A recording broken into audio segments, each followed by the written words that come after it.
Assalamualaikum, this is Asma Mushtaq from the W Vibes, and in this tutorial I am going to solve an AND problem where you are given a transistor biasing circuitry, and if you look carefully you can see that the base is actually common with both these batteries, so that's why this is a common base bias method. Fine. And what you have to do, you have to find the value of IC or the collector current. So what is the value of IC when you are given VCB, which is equal to 10 volt? Fine. And this is the part 1.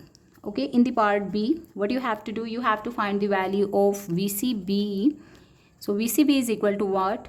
When you are given the collector current, which is equal to 1 milliampere. So first of all, I will solve the part A. Okay, before that we can clearly see that this is the emitter terminal, so the current flowing in this loop will be the emitter current. Fine. Similarly, this is the collector current, so whatever the current will be flowing over here will be the collector current. Fine. One thing more, since this is the positive terminal of the battery, so collector is actually at the positive potential, while because of this battery the collector is at the negative, base is at the negative potential.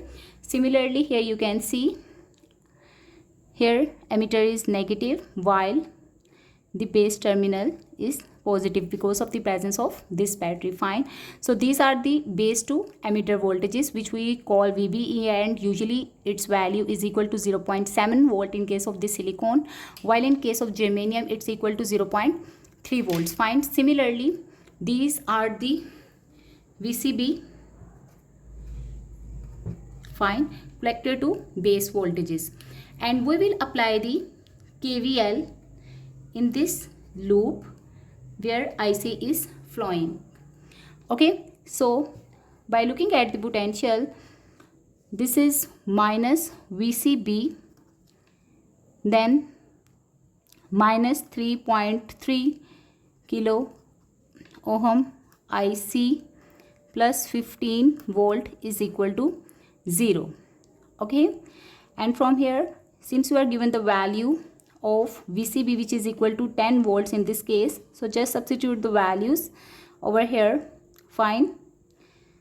So what you will get, 15 volts minus 10 volt minus 3.3 kilo ohm IC is equal to 0.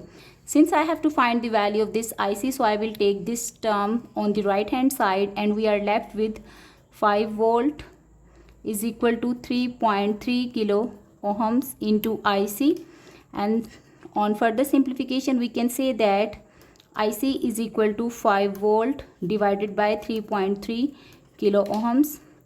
Once you will simplify it, you will get the answer of IC, which is equal to 1.515 milliampere. Okay, so this was actually the part 1. Now let's solve for the part B. We will use the same formula, all right, that I have used over here. Now we have to find the value of VCB, and you are given the value of IC. Okay, so minus VCB will remain as it is, minus 3.3 kilo ohm into, since IC is equal to 1 milliampere in this case, so let's just substitute the value, then plus 15 volt is equal to 0. We will take this term on the right hand side, and you will be left with 15 volt minus 3.3 volt. Why? Because this kilo ohm will cancelled out with milli, so you will be just left with 3.3 value. Okay, and this is equal to VCB. So VCB is equal to 11.7 volts. Fine. Thank you for watching.